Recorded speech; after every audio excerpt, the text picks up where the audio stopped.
Hello, it's time. I am so excited with Dr. Jen to have the amazing Cecily Mack with us today. This is an episode that's near and dear to my heart because these two humans, I'm not sure how the video is coming across to you on YouTube, but they're on either side of me and my screen, are two of the most light-filled humans I've come across. And I'm just ecstatic to have the three of us on a conversation. I know, Cecily, we're going to get into the intro, into a little bit of your background, but if you don't mind, I'll just share a little bit of context of how you and I met, just Great. to set the stage a little bit, because I think it speaks to just your massive heart and compassion. Cecily and I first crossed paths back in 2012 when we were both living in the little town of Mill Valley in Marin, and I had just moved there with our family, and my husband was working full time, traveling out, and so I was working full time trying to get three kids started at their first day of school.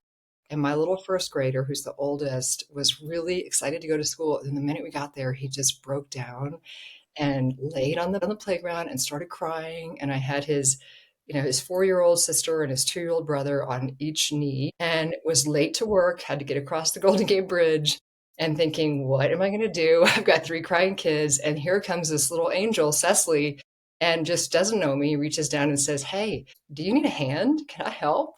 And she just scooped up cold. Of course, he responded to her beautiful aura and just went with her with a smile to his first day of school. Oh, And I was I able to get love the deal. Right. that. So I I just, so didn't know you touching. have never told me that story. I love I just love Cecily, ever since then for that. And so we got to cross paths through the raising kids phase, but we had kids in different grades, so we weren't in each other's real day to day. But I always just knew Cecily as this huge energy, positivity, like so many of us in our cohort, like you, Dr. Jen, and myself at the time, working full time, working full throttle, like really those jobs that could take up a lot of bandwidth in my chair, and raising kids and navigating life. And she was doing it really gracefully.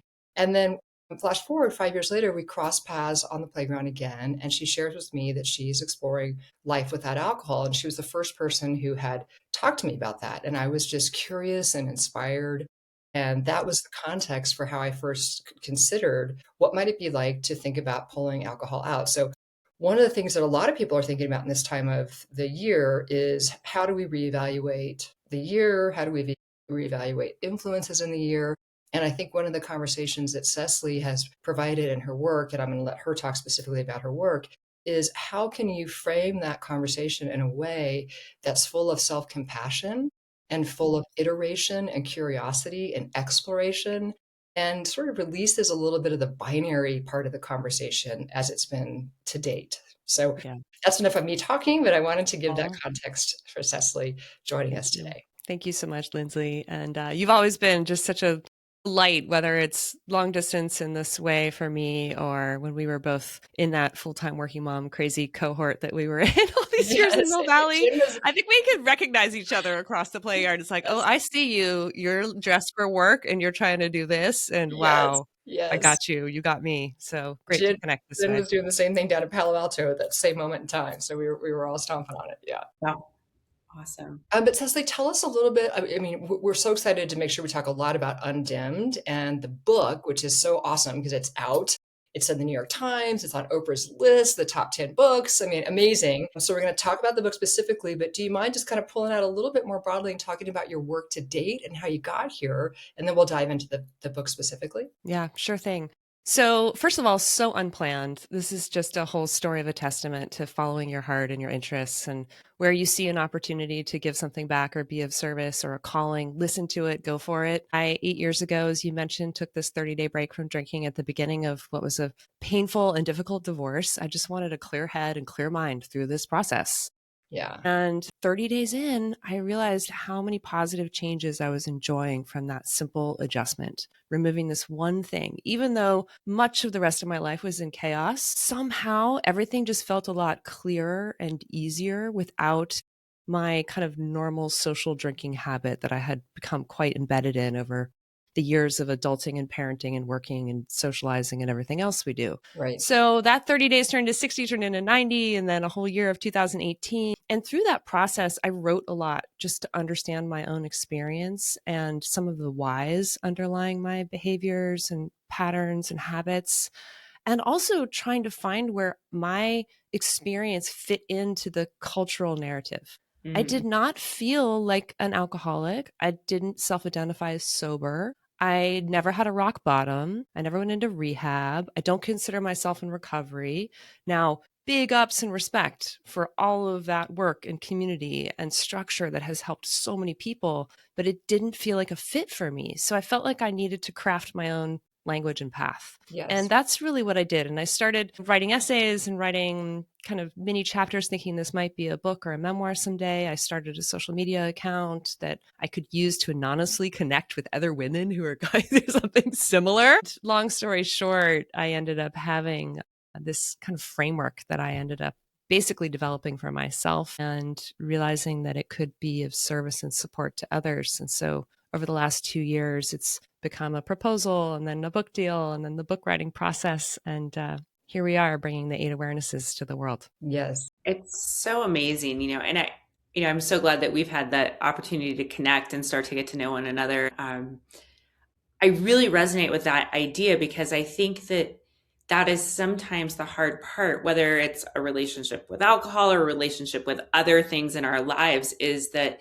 when there's not language that really kind of fits our situation, it's hard to know where to look for support or how to even describe to others what you're trying to Yeah. do. And sometimes those words, I just want to echo what you said, are so important that there are people that really struggle with addiction and have gone through these very formal and identify with these words really well. And then there's a lot of us who maybe not don't want to diminish that. I don't agree that I identify that way either, but I know maybe some parts of my relationship are unhealthy with certain things, etc. And so I love the idea of having a framework and a set of language tools to use to not only support yourself, but to get support from the others in your community about what you're trying to do for yourself. Yeah.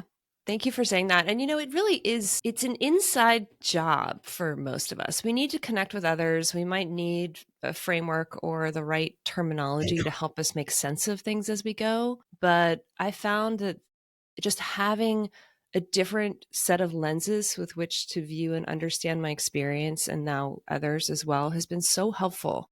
Hmm. And, I appreciate your mentioning other dimmers as well. I use this term quite broadly. I don't have a relationship with drinking anymore. However, I do have an ongoing conversation with myself about using other things as dimmers, such as social media or work, or sometimes people pleasing, or generosity, or perfectionism, or snark in uncomfortable social situations. And this kind of pathway has helped me identify, okay, what's really going on here? If I'm using these things to disassociate or soften the edge of something, is there something worth looking at here? Hmm. And that's been a really fun part of the journey. Yes, I think that is what is so powerful about what you've put on offer, especially for Mm, midlife women, right? Because I would hearken a guess to say there's probably zero midlife women who are not reevaluating something in their life, right? Whether it's children are moving out of the house, the career is changing, the marriage is shifting, and the invitation that you put out there is, hey, take a pause from whatever it is that's blurring your edges so that you can do that reevaluation with clarity and with yeah, compassion and with yeah, authenticity. yeah, And so it takes a little bit of the fear out of like, I can never fill in the blank, whatever it is. yeah, Look at a social media account again, shop again, have a glass of wine again. It's Mhm. not the idea of you can never do that again. It's the invitation to evaluate what are you potentially blocking by using this instead of having that inside job conversation, yeah, which totally. is such a powerful thing for people, and especially in this phase of life. Yeah.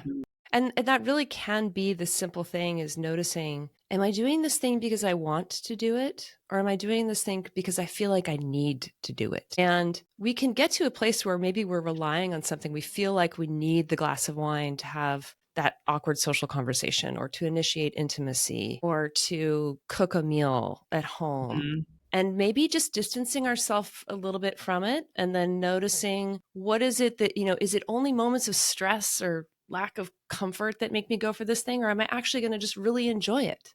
This works so well with sugar, right? Like so many of us are reevaluating our relationship with sugar too. Mhm. And I don't want people to feel like, no, you can never have a chocolate chip cookie again for the rest of your life. Right. That would be very sad. That's sour.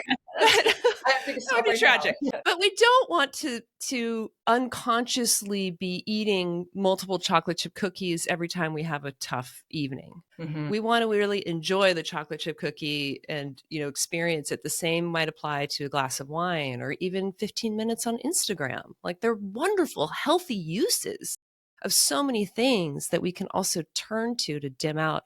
And Lindsley, you touched on another really important topic, which I think is very relevant at particularly for women in midlife, which is that change is happening. It might be in our careers, our bodies, our homes, our community, whatever it might be. And we can use dimmers, whatever they might be, to just kind of like push the inconvenient or unpleasant realizations that accompany some of those changes a little bit out of our realm, just in a self-soothing capacity. And what I found was super, super powerful, and this is tied to the second and third awareness, was that when I removed the dimmer, I had really great, immediate, crystal clear access to my intuition. Mhm. And my intuition had really good guidance for me. And it meant making messes sometimes. Like, Mhm. yeah, you're in a crappy job that's been making you stressed and depressed for 5 years. It's pretty easy to just shove that aside with the drink every night and just wake up the next morning and do it again and stay on Mhm. autopilot. But if you remove a dimmer, you're going to actually feel that ickiness enough where you might act on it. You Mhm. might then develop the courage to say, I'm going to make a change or a shift. And if we don't allow ourselves to feel all that challenging inside guidance, we may never have the drive or the motivation or the impetus to Mhm. make a shift. So it's super valuable too. Mhm. I don't want to give away too much of what's in your book because we want everyone to go and read your book. Yeah. But this idea of dimmers, and I think for some people, it's even trying to identify what are my dimmers. Mhm. So, like, where do you recommend people start to have that introspective conversation to even start? Because I'm guessing there are some dimmers that we have put some positive labels on, like Mm. exercise. I'm sure Yeah. some people are probably using extra, that are using things that we quote unquote say are healthy and good for us, but are Yeah. using them in a way that might not be the most beneficial because we're pushing other things away or not, using it as a Yeah. barrier to have another a deeper conversation. So how do you recommend that people even start examining their own world Mm. and self to identify the dimmers? Yeah. This has been one of my favorite conversations with people reaching out to me in the 6 days since the book launched. I gobbled it up over the weekend, I just have to say. Like, Oh, you're sweet. it's such a great read. Thank you. Thank you. Yeah. So, how do I know what my dimmers are? How do I identify when something that could be healthy is being used in an unhealthy way? I have 39 little micro easy practices throughout the book. And there are a few right at the beginning that help us identify our dimmers. And one of my first and favorite, and the one that I still use all the time, is just paying attention to what it is we do or reach for or want when we are a little bit knocked off our equilibrium or subject to stress or triggered. What's our thing? What are we maybe a little bit defensive about if somebody mentions our go to in a way, even with curiosity and love? Those are usually really good signals and signs. I had about a year ago, I was talking about this really frustrating thing that had happened during my day, and I opened the freezer and I pull out the sorbet, and I'm like feverishly eating the mango sorbet. My beloved says, after listening to me for 5 or 6 minutes, he says, "Do you think there's a sugar experience that you're having around this emotional thing?" And my reaction was what was telling. I was like, "Absolutely not. I can have this sorbet right now and not have it be because I'm feeling emotional." Silence, right? Like, gosh, here we are. And Yeah. so I just love seeing what we go for. I've heard you, Dr. Jen, speak about running as one of your go-to. Running has definitely been one of my go-tos. And I noticed in some of my more difficult months of my life, I was running 5 days a week and my joints are hurting. And maybe I was getting a little skinny in a Mm-hmm. not good way. And I started noticing that it was actually my most stressed out, uncomfortable days when I was reaching for that. Again, a healthy thing, but it can be done in an unhealthy way. And so it's really just like, if we can take a step back and see what we're doing in those moments, it's great, breadcrumbs. Yeah. Well, and I think, you talk about this a lot in the book is that, we do need to self-soothe, right? I mean, obviously there are stressful things that happen in all of our lives. And so finding ways to self-soothe in a healthy way is one of our success coping mechanisms.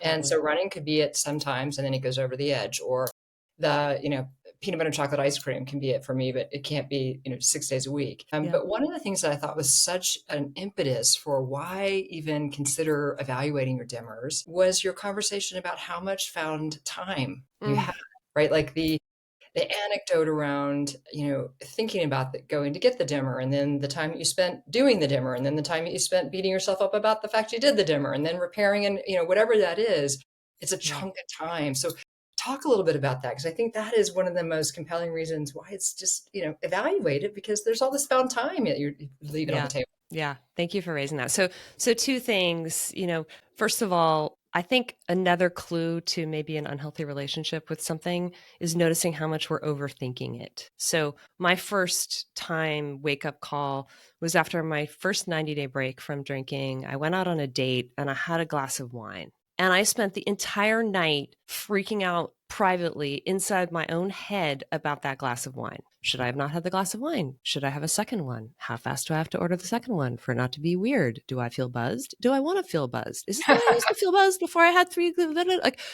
and then into the night and going to sleep and the next morning. And, a couple weeks later, I'd paused again and that was the last time.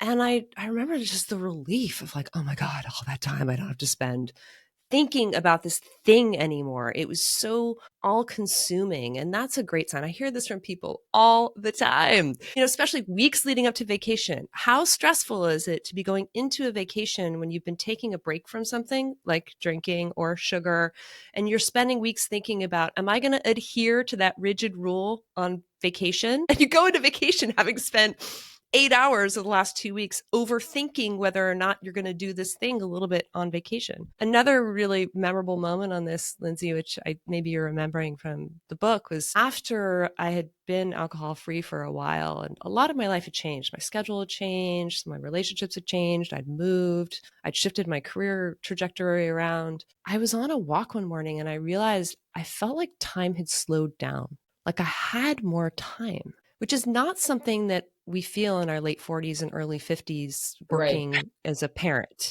It was bizarre. I'd never had that sensation before. And what I realized was that I was using a lot of my discretionary time in thinking about preparing, consuming, and then recovering from this social drinking habit I had. And it was taking up, 2 to 3 hours a day, including, the not really being clear enough to write something or read something or compose a thoughtful letter after a glass or two of wine. And it worked out to, a few hours a day. And I did the math. I thought, that's 1,000 hours a year of found discretionary time. And I started looking up, what can you do with 1,000 hours a year? I mean, you could read 40 books, you could learn 3 languages, you could train for a triathlon and then some. Not to mention just more present time doing what we love to do, or in an extended conversation with somebody we care about, discovering a hobby. So that's a really big one. And that's most certainly true with screen time. It's most certainly true with overwork. Like, do we need to open the laptop at 9 p.m.? Can Right. it wait? It's okay if it waits until the morning most of the time. So that's really what the time discovery was about. Yeah. I thought that was an exciting one. I was like, I'm going to think about that. Time, free time, Yeah. more time. Yeah. Novel. Novel. One of the things I thought was really helpful about the framing of the eight was, I don't want to say in contrast to, but in relationship to some of the other frameworks people might be familiar with, right, with the 12 steps. And so, that is a really powerful way to juxtapose. The eight awarenesses are, at least to me, they felt much more about self-advocacy, you're in control, and much less about you're at fault, and Yeah. you're in the hands of someone else, which I think is really not appealing to many people when they're trying to think through things that would be potential dimmers. They don't want to be shamed, and they also don't want to be under somebody else or some higher powers control. So I thought that was an interesting juxtaposition that you did as well. Yeah, no, thank you. And that was a real impetus for this work for me. Of course, when I was trying to figure out my own footing socially, professionally, in community, and probably Lindsley, when I told you on the playground I wasn't drinking anymore, I was trying to figure out how to do life without alcohol? How Hmm. do you connect with the moms? How do you bond at the work events? How do you enjoy a Friday night or a dinner party? And it was super awkward. And I reached out to actually a fellow parent in our community, Rocker Dave, and he was adamant about my going to AA meetings. He said, "You're going to find community. The people are beautiful. You're going to love it." And I trust and love this guy. And so I did. And I had been through Al Anon a number of times in connection with just resolving some of my own conflict and pain in my own family of origin. And I had respect for the AA program going into the rooms. And I certainly have people in my life who are here today because of AA, and bless them and the program 100%. Such deep regard. But I could not myself subscribe to the I am powerless, I surrender, I need a big power outside of myself to save me. I am forever this identity. Ran afoul of so much of just my natural nature. And Mhm. so I went and I experimented and I tried to keep an open mind and I learned what I could. And then I went home one day and I took the 12 steps and I copied them off the website and I pasted them into a document on my laptop and I just started tinkering. I said, no, this is not about I am powerless and I need to surrender. This is about I'm choosing to be clear. I am the one who chooses what I consume. These are my choices. Mhm. This is from the inside out. And in fact, there are at least 10 choices between thinking about consuming something that we identify as a dimmer and actually putting it to our lips and swallowing it or snorting it or smoking it or eating it or whatever it is. Not to mention the people that we may have in our lives as dimmers as well, or the media we use. Like I use the word consume very broadly. We don't have 100% discretion all the time because of life and work and reality, but we do have a fair amount of agency over what we bring into our systems. And Hmm. so that was the biggest turn on the head. And there's one other thing I want to make sure is clear, which is that I think for people, there's a good number of our population that is addicted to something and really should get professional help in Mhm. addressing that addiction. There are also, a number of others on the other end of the spectrum who really have no idea what we're talking about with addiction. It's not really part of their thing. They're not around it. They maybe have seen it, but it's not part of their life or their family. And then there's this huge universe of us in the middle who are kind of like, hey, I'm not over there, but I'm not over there either. And I think there's a positive shift that I could change that would make my life better. Hmm. And that's what this work is for, helping with that curiosity. I would love your just comments and if you're comfortable sharing your experience. I think a lot of people are who are in this messy middle between the kind of two extremes that are worried about maybe the social or relationship impacts of making these personal changes. Like, how do I show up to the moms group or the book club where wine is ubiquitous and still feel like I can actively participate? Maybe feel like I feel like sometimes when we've played with this a little bit, you show up and you're like immediate. It's like there's a spotlight on you. Oh, you're doing dry January, or oh, you're doing this, and it's like you're singled out, and there's a lot of questions around it. How do you overcome? Because I feel like there's a social barrier against exploring some of this sometimes because you're worried about the risk to the relationships, to your social group, to your networks, etc. Yeah. So much on this. This could be a whole other hour or book, but I will say a few things I've learned along the way. First of all, people care way less than we think they do. One in every 20 or so actually are really hung up on a decision we're making about what we're drinking or not drinking or eating or not eating or whatever it is that night. But the vast majority of folks kind of notice, maybe say something and move on and do not care. And it was somebody very close to me who had to point that out. Hey, Cecily, you're all wrapped around the axle about what nobody cares what you're doing. You are the one projecting all this. So that's number one. Number two, if they are really upset about it and there is a big drama, I don't want to overly, return the lens, but it is worth maybe wondering if this is more about them than us, and just give them a lot of grace and space and ask them if they want to talk about it or answer questions or, whatever it is, but to kind of try to diffuse that by just connecting in some way. Another thing that I've learned that I still mess up, I messed this up yesterday. I went to a book launch event in a wonderful woman's home. There were 25 women there. And I found out in the last 15 minutes that it was the first one that they didn't serve mimosas for because I was the guest author. And I was devastated. I'm like, you guys, just because I'm making this choice doesn't mean I need anyone else in my life to make it.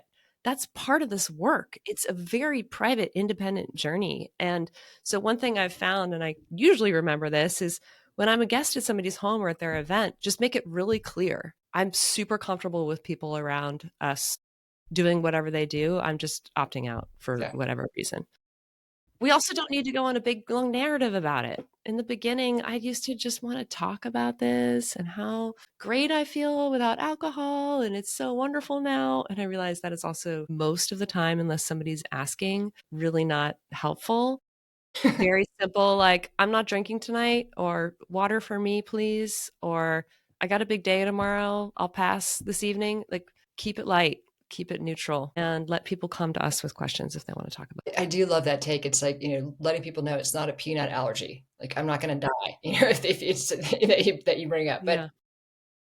I did as you both know, I did the 6 months alcohol free. And I felt like in that time between then, that was probably 2 years ago, and now, there's been so much conversation about it that it's just not even like, it's not the same reaction that it might have been even 18 months ago.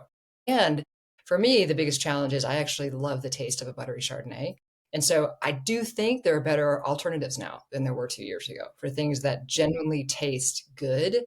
But that was also when I was exploring this and removing it, it wasn't even the dimming aspect that I genuinely missed. I missed the taste of a buttery Chardonnay. And so I'm out Mm, there like, please get me the non-alcoholic beer.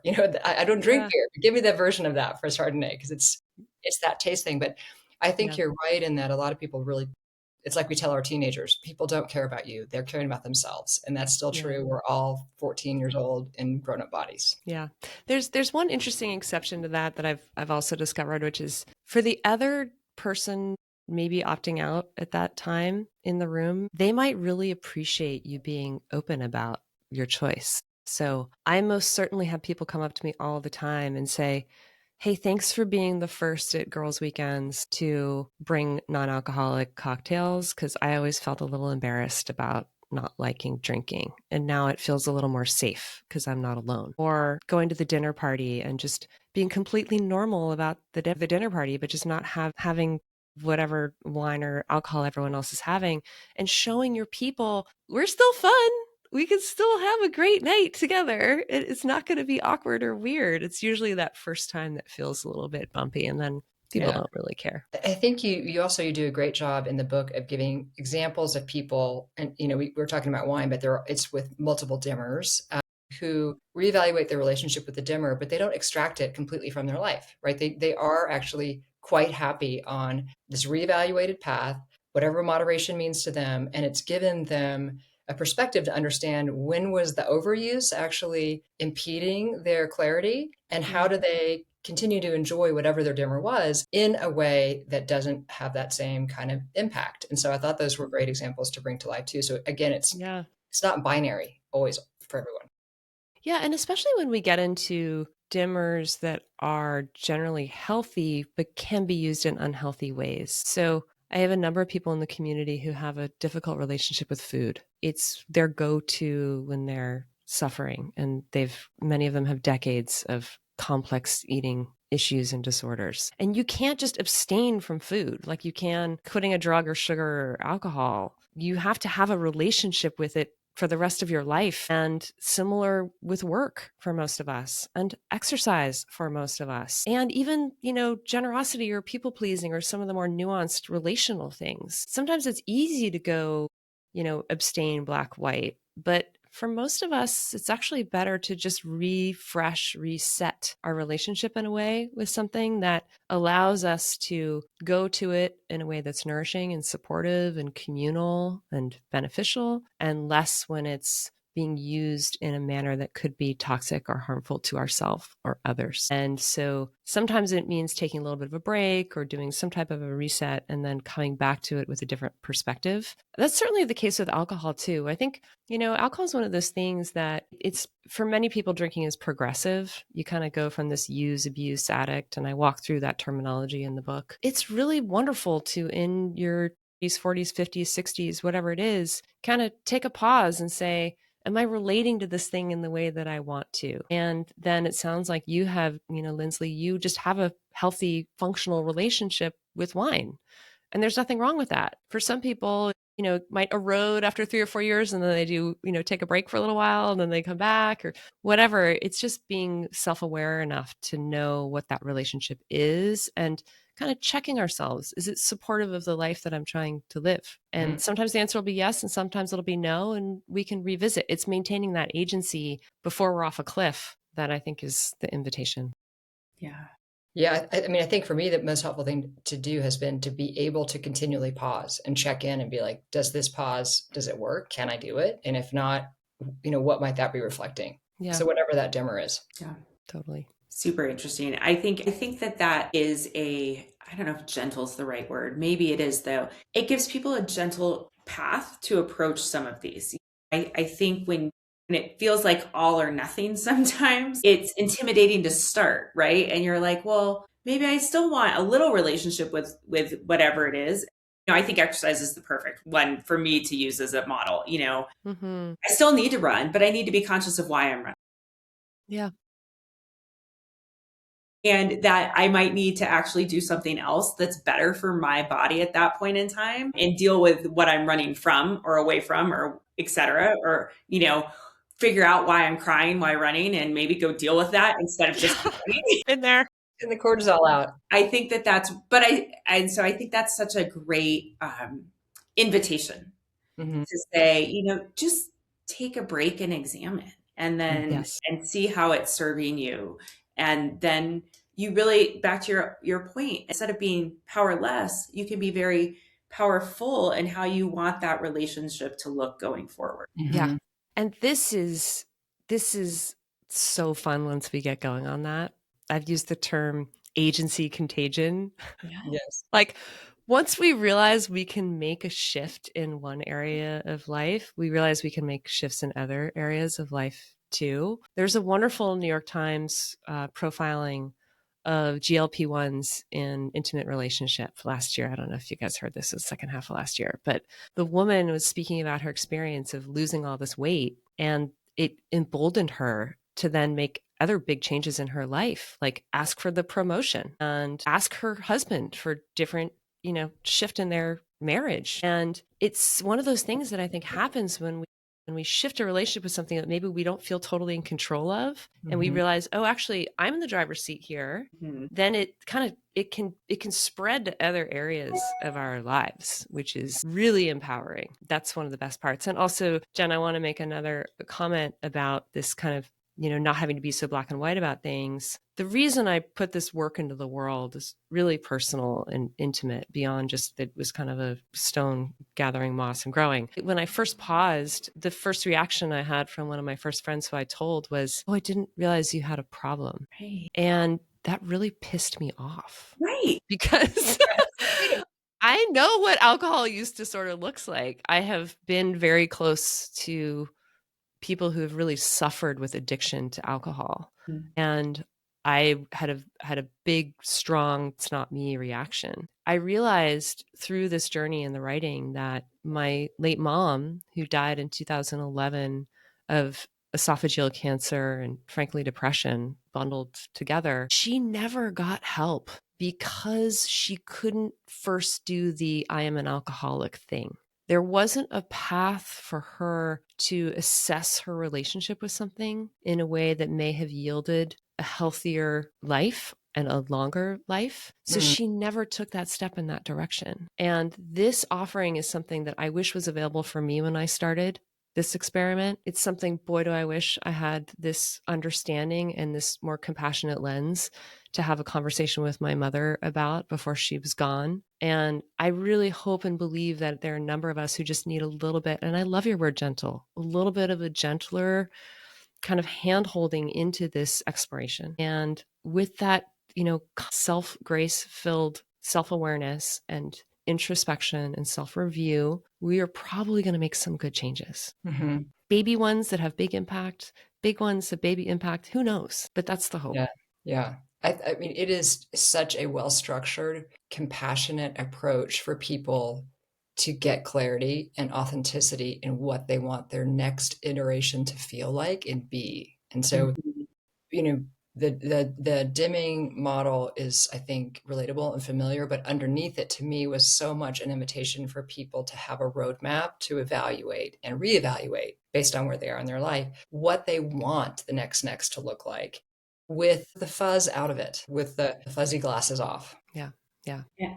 I just want to, the other thing that has just struck me so profoundly is this idea of confidence that comes from starting this journey, right? And like so many other areas in life, the first time we go do it, it's often the hardest, but then the learning and the confidence that we develop when we start to make changes that are leading, whether it's baby impact or huge impact, but when we start to see that and really start to understand, I think, especially as women, I feel like my last week has just been a whirlwind, and I feel like I have no agency over my life and no control, and pulled in a million different directions. And so it's like, even just having this conversation, I'm sitting here going, okay, what's one little thing I'm going to turn around and look at today to start to assemble a sense of control and a sense of agency again, that then I can start to make positive choices again. And so I just love that idea of, this is a gentle invitation to start doing this work, but it's going to lead to exponential opportunity because of the confidence you gain when you successfully do some of these things and make these changes, and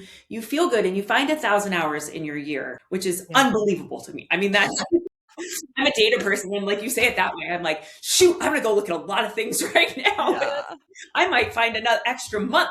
Yeah, facts. So true. And I have to say, just as a little footnote on that, we're also not going to be perfect in it. And the last thing that I want this book to do is set people up to a bunch of missions and goals that then they feel like if they don't adhere to them, we're failures. Like, a huge piece of this work is self-grace. And the best way for me to describe self-grace is hand over heart. Just, we're actually all doing our best with whatever resources we have available to us in any given moment. And that means don't look in the rearview mirror with a bunch of grief and shame. Don't beat ourselves up over blowing something today. Like, pick it up and let's try it again. And if we can't do that for ourselves, do it for the people around us who are watching us as leaders or mothers or daughters or friends who we can model that for. Because don't we want everyone else around us, when they stumble, to just not crush themselves over it and just hand on heart, we got this, like, pick it up again. And even that one day of difficulty in trying something new can have such a profound ripple effect. We might not know for years what the effect is. That one conversation we have with somebody, we have no idea what is going to happen as a result of that, not to mention with ourselves. So I love that share. Yes. Well, I know I've got a finite amount of time, and I want to make sure people know how to find you and how to find Undimmed. So tell us, please tell everyone how to find you and how to find your amazing work. Thank you so much. This has been so fun. I love speaking with you too. Thank you for having me. I put a website together that has everything accessible through it. So cecilymack.com, CECILYMAK.com. I'm keeping events current there. There's a link to my Substack. There's a link to my Instagram. The book is available, I think, anywhere you would want to buy a book. It's also an audiobook in my voice, which I'm really happy to share. Great. It was You're really just fun great. to record it. I Yes. did not anticipate that. Yeah. And yeah, I love hearing from people. I actually do make an effort to respond to folks who reach out. So thank you for that. Yeah. And the book is Undimmed, UNDIMMED, Undimmed. Yes. Thank you. Thank you for Thank your you. time. Thank you for sharing your story, your wisdom, your work. I think, especially this time of year, it's such a great thing for us to be able to share and promote and try ourselves. And so I just can't wait. I feel like this is the beginning of lots of opportunities. I know we're talking about a lot of other stuff, fun collaborations down the line as well. And so just thank you for what you've put into the world. It's so needed. I think, especially in such a divisive time, just a gentle invitation to try some new things and make some healthier, better choices and all of it. So it's just so wonderful. Thank you. Thank you both so much. Thanks for your offering here, having me as a guest, and your trailblazing work. And let's keep looking after each other. Yeah. Absolutely. Yes. I'm going to do this all day long. All day long, hand on heart. Thank All you, right. Cecily. Yeah. Thank you. Thank you so much for spending your time with us here today. If you liked what you heard and you got some tips on how to live better right now and for the long haul, please help us reach more midlife women. Please share and rate and like this show. And we can't wait to continue the dialogue with you on our next episode. Until then, thank you. It's time.